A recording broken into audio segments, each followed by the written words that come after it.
causa el uso del móvil antes de dormir. Tendinitis.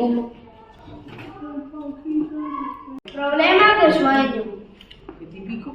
Problemas de visión.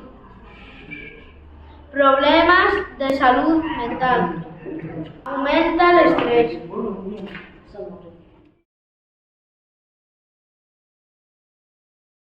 Madre mía, una cosa que nos tendría que acercar a los demás, al final nos está alejando. Hijo, ¿me puedes decir cuál es el único momento que tenemos para estar conversando un rato? Pues la hora de cenar, papá. Pues vamos a aprovechar y vamos a dialogar.